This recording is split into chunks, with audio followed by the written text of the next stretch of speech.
بسم الله الحمد لله ثم الصلاة والسلام على رسول الله وبعد سعودالكي degmada waajid waa laba arin waaye arin waxay tahay degmadan sida la socotid waa degmo go'doon ku jirto guud ahaan gobolka Bakool waa deegaanadiisa go'doon ay ku jiraan laba degmo saddex degmo kamid ayaa xora saddexda degmana laba kamid ah xudur iyo waajid go'doon ay ku jiraan si aan dadka xaaladda deegaanka aan ula qaybsano wax uga ogaano sida wax loola xallin karo aan la eegno si aan qareen ugu noqono oo guud ahaan dawladda federaalka iyo hay'adaha caalamiga ah iyo cidii kale oo muxsiniin wax soo gaarsiin karta inaan aan u gudbino xaaladahooda qodobka labaad oo ah aniga iyo madaxweyne Cabdicasiis waxaan ka soo wada qayb galnay degmadan muddo dheer ayay waxay laayd inay yeelato gole deegaan oo horumar wanaagsan ah golahaas deegaanka la sameeyay iyo gudoonka cusub oo la doortay in aan caleemasaarkooda kala soo qayb galno waan ku mahadsan yahay madaxweynaha iyo tiimkiisa oo xaqiiqdii dadaal badan geliyay inay degmadan yeelato gole deegaan iyo wasaaradda arrimaha gudaha dawladda federaalka Soomaaliya oo iskaashanaya ayaa suuro geliyay in degmadan ay yeelato gole deegaan annagana si aan baarakeyno ayaan u nimid hadee laba jeer xaq bay igu leeyihiin marna masuulkii deegaankan ka soo jeedanahay marna degmadeedii waaye marka sidaasaan halkaan u nimid labadaas arin dartooda kulamadii aad la qaadatay bulshada qaybooda kala duwan oo ku saabsanayso maalmihii la soo dhaafay degmadan joogay waxaan la kulmayay waxgaradka maamulka culmaadiinka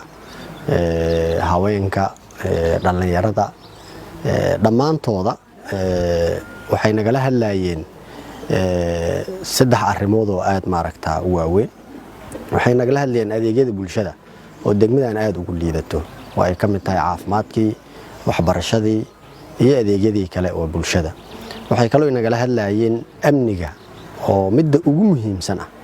oo ah inaysan wada haysan oo cadawga uu ku dhibaateynayo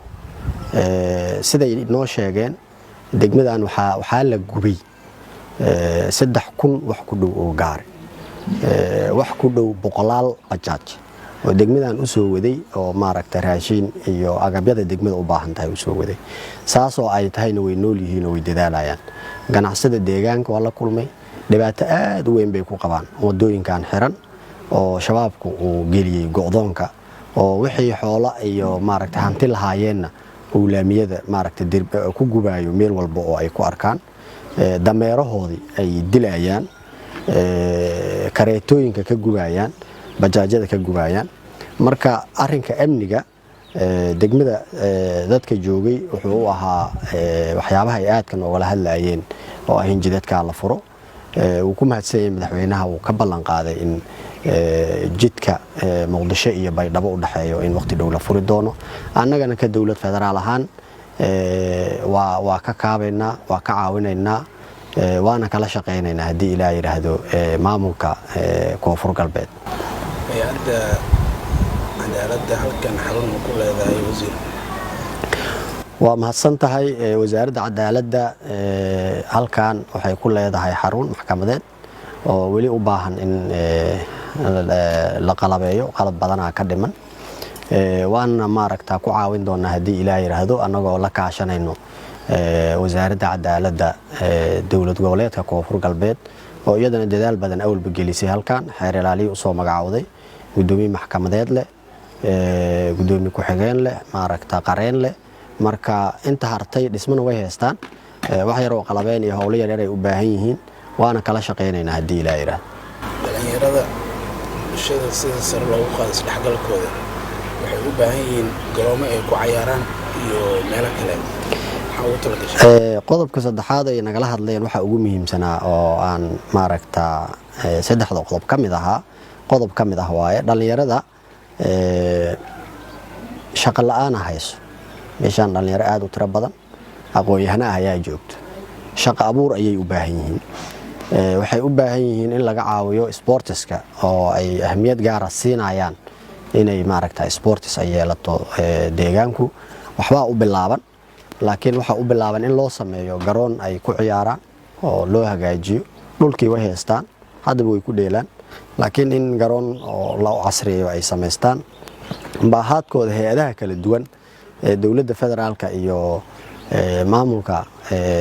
dawlad goboleedka Koonfur Galbeed dhamaantooda madaxweynaha iyo tiimkiisina way dhageysteen anigana inta iiga aadan oo ah hay'adaha qoseeyo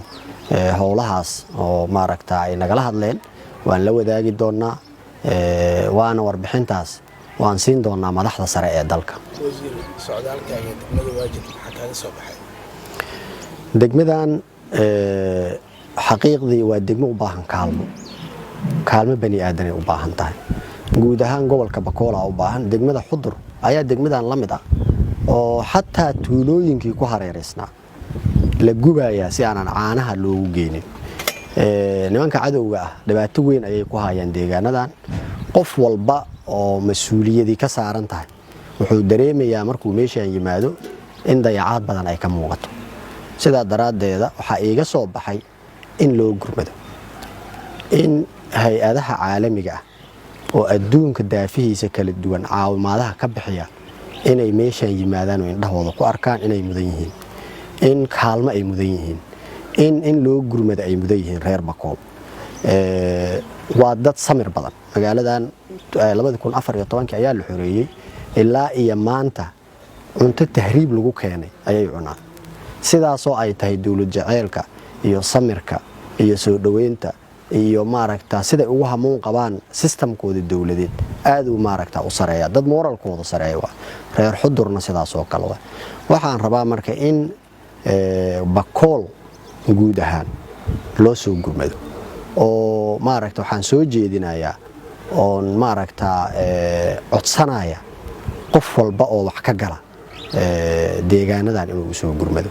nooc walba oo kaalmay ay u baahan yihiin intaas ay iga soo baxday anagana intaan u qareemi karno oo hadli karno gaarsiin karno caalamka iyo dawladeeni maaragta dhexe waa kala shaqeynayna waana gaarsiinaynaa madaxda dalka ugu sareysana way nagu og yihiin maaragta inaan halkaan soo aadnay oo aan maaragta warbixin waafi ah ayaana ka siin doonaa waxaan rajaynayaa in reer Waajid iyo reer Xudur ay heli doonaan jawaabaha ay u baahan yihiin inay ka helaan dawladoodii wasiir sidaan la socono degmadan Waajid waxay ka mid yihiin xarumihii ugu waaweyn ee isticmaali jireen hay'adaha UN-ka maxaa sidan ka dhigaysa hay'adaha UN-ka halkaan xarun weyn bay u ahayd xataa waxaan dhihi karnaa xarumaha ugu waaweyn haddaynan mid koowaad ahayn mid labaad bay u ahayd laakiin meeshaan waxaa ku habsaday al-shabaab markay ka guurayeen kadibna dawladdu markay xoreysay wadooyinkii ayaa laga xiray wadooyinkii maadaama laga xiray hay'adihii meelo ay soo marsiiyaan ama ay ku socdaalaan ama ay ku shaqeeyaan ma aysan helin laakiin taas kama reebayso inay isticmaalaan imkaaniyaadkooda kale oo hawada ah maaragta inay soo yimaadaan ay soo boodaan ay arkaan ay maaragta dadkan ay waxay la qaban karaan ay la qabtaan kama reebayso hay'adahaas waxaan u sheegaynaa iyaga laftirkooda mas'uuliyad baa saaran dadkan caawimaad bay naga rabaan in la caawiyo oo loo yimaado oo lala qiiroodo oo lala jiifto oo lala soo kaco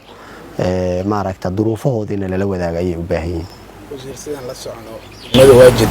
waa degmo balaaran haddana malahan kaabayaashii dhaqaalaha sida iyo amniga maaragtay sida ciidan booliis malahan maalin dhaweeda waxa la sheegay in 6 askari oo booliis la geeyay nabad sugid malahan marka ciidan ku filan oo xataa military malahan marka fariintaada ku saabsan dowladda federaalka maxay tahay horta booliis way leedahay degmada khayr Allah siiyo safarkii hore markaa nimid madaxda ciidamada booliiska ayaan ka codsanay in degmada booliis la keeno wayna keeneen ciidan booliis uu jooga laakiin waxay u baahan yihiin in dayactir loogu sameeyo xarumaha ay ku shaqeynayaan waxa kaloo degmadu ay leedahay ciidamo ku filan oo maaragta laakiin waxay u baahan yihiin in maaragta saanadii wixii loo soo kordhin kara loo soo kordhiyo ayadana hay'adaha qusayso oo wasaaradda difaac iyo taliska ciidanka xoogga dalka Soomaaliyeed ayaan maaragta la wadaagi doonaa waxaan rajaynayaa in maaragta ay maaragta kaalintooda ka geystaan si deegaanadan iyo hareeraha jidadkeedii loo xoreeyo qorshahan waa ugu jira waa huba oo hadda maaragta priorities kumba kala duwan ma ahane waa huba ciidanka xoogga dalka Soomaaliyeed dadaal badan inay ku jiraan oo ay dadaalayaan sidii cadawga loola diriri lahaa waxaan rajaynayaa in waajidna ka heli doonto kaalmada ay ugu baahan yihiin ciidamada qalabka sida wasiir maadsantahay wareysi aad naga ogolaatay maaragtay su'aasheeda ugu dambeysay waxay tahay baaqay ku aadan dadka reer waajid aad diraysa ummadda Soomaaliyeed reer waajid waxaan leeyahay ugu horeyn aad u mahadsantihiin soo dhaweyntiina iyo maaragta garab istaaga madaxda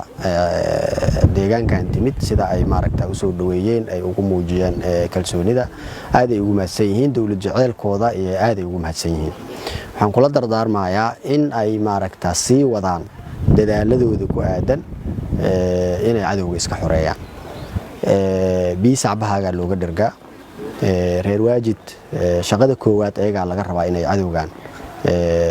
gafanaha ay iska dheereeyaan labo waxa laga rabaa samirka iyo dulqaadka inay badiyaan inta ay dawladoodii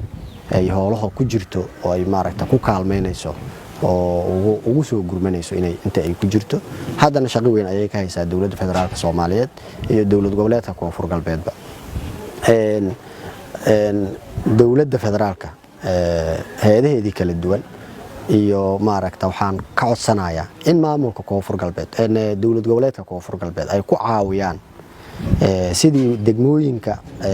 xaniban oo sida waajid oo kala xudur oo kala oo diinsoor oo kala iyo degmooyinka la midka oo shabaabku oo maaragta xisaarka geliyay ama go'doonka geliyay